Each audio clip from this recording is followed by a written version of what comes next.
CM Punk wrestling industry का एक ऐसा रेसलर है जो हर रोज कुछ ना कुछ ऐसा करता है कि पंक को लेकर बातें होती रहती गई। और गाइस एक बार फिर से पंक ने एक ऐसी हरकत कर दी गई जिसकी वजह से सीएम पंक को लेकर बातें हो रही गई, क्योंकि गाइस सीएम पंक पहुंच चुके हैं इंपैक्ट रेसलिंग के बैक स्टेज के ऊपर।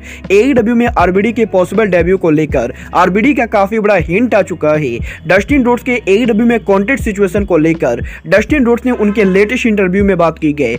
एईडब्ल्यू में गोल्डबर्ग वर्सेज वॉर्डलॉ के पॉसिबल मैच को लेकर बुकाटी का काफी बड़ा स्टेटमेंट आ चुका है। तो गाइज वहीं एईडब्ल्यू के रेसलर्स के साथ मर्सिडीज मोन उनका नया फैक्शन बनाने वाली गए। तो गाइज चलिए बिना किसी देरी के शुरू करते हैं इस वीडियो को। और गाइज सबसे पहले बात करेंगे डब्ल्यूडब्ल्यूई के hall of famer Rob Van Dam RBD की। अगर बात करें यहाँ पर आरबीडी की, तो गाइज इस हफ्ते डब्ल्यूडब्ल्यूई के स्मैकडाउन के ऊपर आरबीडी के डब्ल्यूडब्ल्यूई के टेलीविजन पर रिटर्न होने के बाद यही सोशल मीडिया पर आरबीडी के एक फैन ने यह कहा था कि आरबीडी को एईडब्ल्यू कंपनी को ज्वाइन करना चाहिए, क्योंकि एईडब्ल्यू कंपनी लीजेंड्स को काफी बढ़िया तरीके से ट्रीट करती गई। और जिस तरीके से एईडब्ल्यू के अंदर एईडब्ल्यू कंपनी स्टिंग को यूज कर रही गई, उस चीज को देखकर फैंस ये बिलीव करते गए कि कंपनी को ज्वाइन करते गए। तो गाइस टोनी खान आरबीडी को काफी बढ़िया बुकिंग देंगे। और गाइस यहाँ पर फैन ने ये डिमांड की थी कि टोनी खान को आरबीडी को साइन करना चाहिए। और गाइस यही इस फैन की इस डिमांड के बाद अब आरबीडी ने इस फैन की ट्वीट को लाइक किया है। और गाइस आरबीडी डायरेक्टली ये हिंट कर रहे गए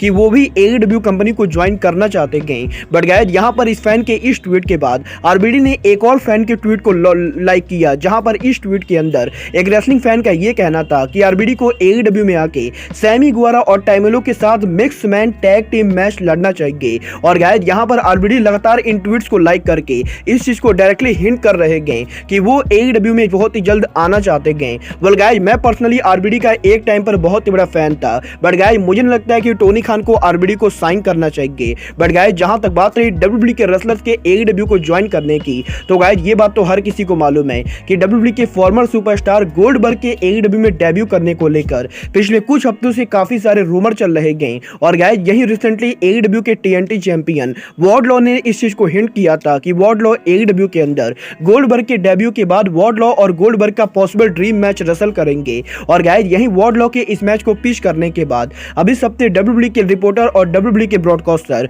बुकाटी ने उनके लेटेस्ट इंटरव्यू के अंदर वॉर्डलॉ वर्सेस गोल्डबर्ग की पॉसिबल मैच को लेकर बात की गई, जहां पर बुकाटी का यह कहना है कि डेफिनेटली वॉर्डलॉ वर्सेस गोल्डबर्ग का मैच काफी बड़ा मैच है। और गाइस रेसलिंग फैंस को यह मैच पसंद भी आ सकता है, बट गाइस यहां पर बुकाटी पर्सनली ये बिलीव नहीं करते गए कि वॉर्डलॉ और गोल्डबर्ग का मैच होना चाहिए, क्योंकि गाइस यहां पर बुकाटी को यह लगता है कि अगर एईडब्ल्यू कंपनी इस मैच को बुक करती गई तो गाइस ये मैच एक बहुत ही बेकार मैच होगा। और गाइस अगर एईडब्ल्यू कंपनी इस मैच को ऑल इन पर कराती गई तो गाइस ये मैच एक डिजास्टर होने वाला है। वेल गाइस यहां पर बुकाटी ऐसी बातें क्यों कर रहे हैं, ये बात मेरी समझ से तो बाहर है। बट गाइस आप लोग वॉर्डलॉ वर्सेस गोल्डबर्ग देखना चाहते हो या नहीं, आप लोग मुझे कमेंट करके बताइए। बट गाइस चलिए फिलहाल आगे बढ़ते हैं और बात करते हैं एईडब्ल्यू में डस्टिन रोड्स के कॉन्ट्रैक्ट सिचुएशन की।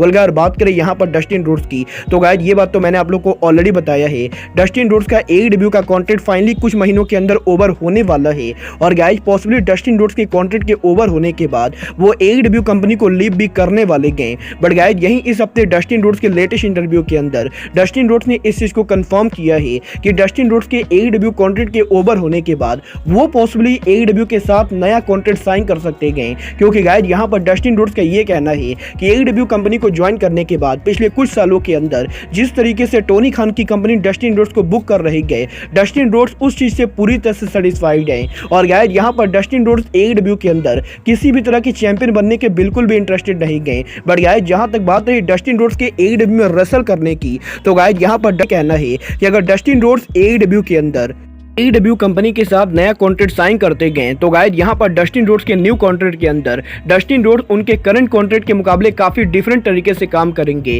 क्योंकि गाइस यहां पर डस्टिन रोड्स के करंट कॉन्ट्रैक्ट के अंदर डस्टिन रोड्स एईडब्ल्यू के अंदर लगभग वीकली बेसिस पर रेसल करते गए। बट गाइस क्योंकि अब यहां पर डस्टिन रोड्स की उम्र काफी ज्यादा हो चुकी है, तो गाइस इसीलिए डस्टिन रोड्स का ये कहना है कि अगर वो एईडब्ल्यू के साथ न्यू कॉन्ट्रैक्ट साइन करेंगे तो गाइस वो एईडब्ल्यू के अंदर पार्ट टाइमर के तौर पर काम करेंगे। और गाइस अगर Tony Khan Dustin Dustin Rhodes को पार्ट टाइमर के तौर पर एक बढ़िया डील देते गए तो guys definitely Dustin Rhodes Tony Khan के साथ दोबारा काम करना चाहेंगे। बट गाइस जहां तक बात रही डस्टिन रोड्स के फुल टाइम काम करने की तो गाइस यहां पर डस्टिन रोड्स ने इस चीज को बिल्कुल ही क्लियर कर दिया है कि वो अब रेसलिंग इंडस्ट्री में फुल टाइम काम नहीं करना चाहते गए। और गाइस डस्टिन रोड्स आगे जहां भी जाएंगे डस्टिन रोड्स पार्ट टाइमर के तौर पर काम करेंगे। वेल गाइस मुझे लगता है टोनी खान को डस्टिन रोड्स को डेफिनेटली साइन करना चाहिए क्योंकि गाइस डस्टिन रोड्स एडब्ल्यू के ऑन स्क्रीन पर रेसलर होने के साथ साथ एडब्ल्यू के बैक स्टेज पर प्रोड्यूसर कोच और ट्रेनर का रोल भी प्ले करते गए। और guys definitely Dustin Rhodes back stage के ऊपर एडब्ल्यू के one of the most important asset हैं। बट गाइस चलिए फिलहाल आगे बढ़ते हैं और बात करते हैं एनजेपीडब्ल्यू की farmer IGP women champion Mercedes मोन की। वेल गाइस बात करें यहाँ पर मर्सिडीज मोन की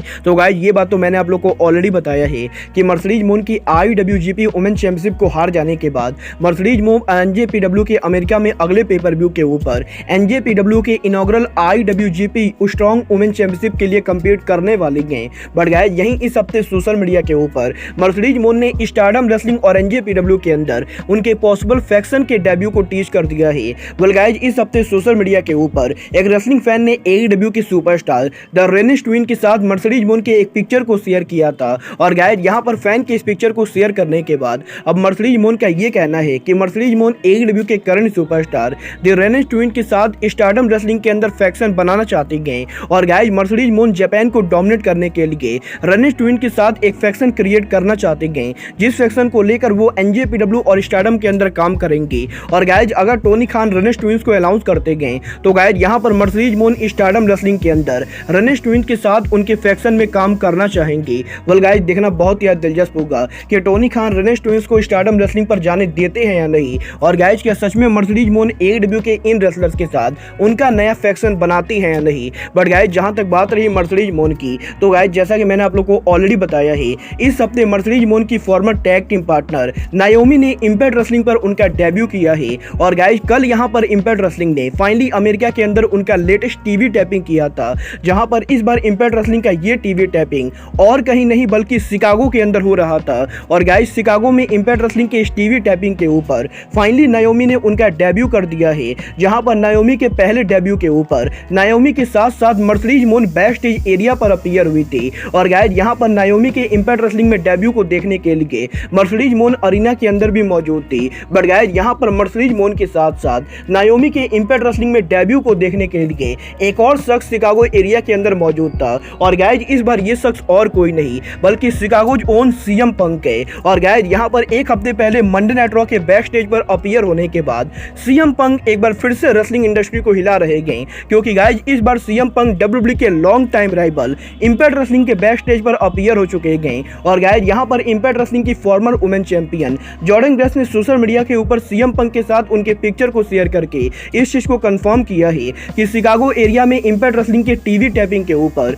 सीएम पंक इंपैक्ट रेसलिंग के बैक स्टेज एरिया पर पहुंचे थे। और गाइस यहां पर जहां तक मुझे लगता है सीएम पंक नायोमी के इंपैक्ट रेसलिंग में डेब्यू को सपोर्ट करने के लिए पहुंचे थे क्योंकि गाइस इससे पहले जब एनजेपीडब्ल्यू के battle in valley pay per view के ऊपर साशा बैंक ने एनजेपीडब्ल्यू में उनका इन रिंग डेब्यू किया था तो गाइस उस समय भी सीएम पंक एनजेपीडब्ल्यू के बैक स्टेज पर पहुंचे थे। और गाइस अब जहां पर नायोमी ने इंपैक्ट रेसलिंग पर डेब्यू किया है तो गाइस सीएम पंक नायोमी को सपोर्ट करने के लिए इंपैक्ट रेसलिंग के बैक स्टेज एरिया पर पहुंच चुके गए। और गाइस यहां पर सीएम पंक के इंपैक्ट रेसलिंग को बीट करने के बाद एक बार फिर से सोशल मीडिया के ऊपर सीएम पंक का नाम ट्रेंड हो रहा है। वेल गाइस ये बंदा हर रोज कुछ ना कुछ ऐसा कर देता है जिसकी वजह से सोशल मीडिया पर इसको लेकर ट्रेंडिंग होती गई। और गाइस आप लोग सीएम पंक को हेट करते हो या फिर सीएम पंक को पसंद करते हो इस चीज से मुझे कुछ भी लेना देना नहीं गए। बट गाइस ये बात तो आपको भी माननी पड़ेगी कि सीएम पंक रेसलिंग इंडस्ट्री का वो बंदा है जिसे ये चीज बढ़िया तरीके से मालूम है कि वो रेसलिंग इंडस्ट्री के अंदर हर रोज टॉपिक कैसे बन सकता है। और गाइस देखना बहुत ही दिलचस्प होगा